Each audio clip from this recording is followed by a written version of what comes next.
ଫଳରେ ହେଟା ବାଘ ଦେଖିଛ? ହେଟା ହେଟା ଆଉ ଏଇ ଲୋକ ଗୁଡା ହଉଛନ୍ତି ସେଇ ହେଟା। ତାଙ୍କର ଦମ ନାହିଁ ସିଂହ ସାଙ୍ଗେ ଏକା ଲଢିବାର। ସେଥିପାଇଁ 30-40 ଲୋକ ଏକାଠି ହେଇକି ସୌମ୍ୟ ଭାଇଙ୍କୁ ମାରିଲେ। ମହାଭାରତରେ ଅଭିମନ୍ୟୁ ବଧ ହେଲା ଭଳିଆ ମଣିଷ ହେଇ ପଶୁ ପାଲିଟି ସୌମ୍ୟକୁ ମାରିଲେ। ସକାଳୁ ଉଠି ନିଜ କାମଧନ୍ଦାକୁ କେମିତି ଯିବେ ଲୋକ ସେକଥା ଚିନ୍ତା କରୁଛନ୍ତି।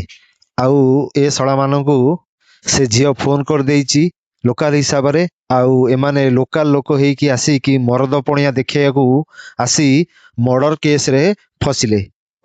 ଘର ଦ୍ୱାର ସ୍ତ୍ରୀ ପିଲା ଛାଡି ଏବେ ତମର ଲୁଚିବାର ଟାଇମ ଆସିଛି। ଲୁଚ, କେତେ ଦିନ ଲୁଚୁଛ?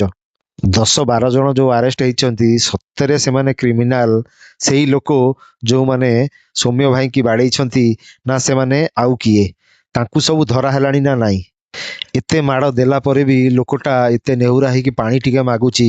ସେଠି ଗୋଟେ ଲୋକ କହୁଛି ତା ମୁହଁରେ ମୁତି ଦିଅ, ଆଉ ଜଣେ କହୁଛି ତା ମୁହଁକୁ ବାଡାଅ। ପାଣି ଟୋପେ ତା ପାଟିକି ନ ଦେଇ ଗୋଟେ ଠେଙ୍ଗାରେ ତା ମୁହଁକୁ ମାରୁଛ। ଧିକ କହିବ ତମ ଜୀବନକୁ। ଲୋକାଲ ଲୋକ ପାଇଁ ସେ ଝିଅର ଦରଦ ଉଛୁଳି ପଡୁଛି, କାହିଁକି ନା ସେଥିରେ କେତେ ଜଣ ତା ଚିହ୍ନା ପରିଚୟ ଲୋକ ବି ଥାଇପାରନ୍ତି।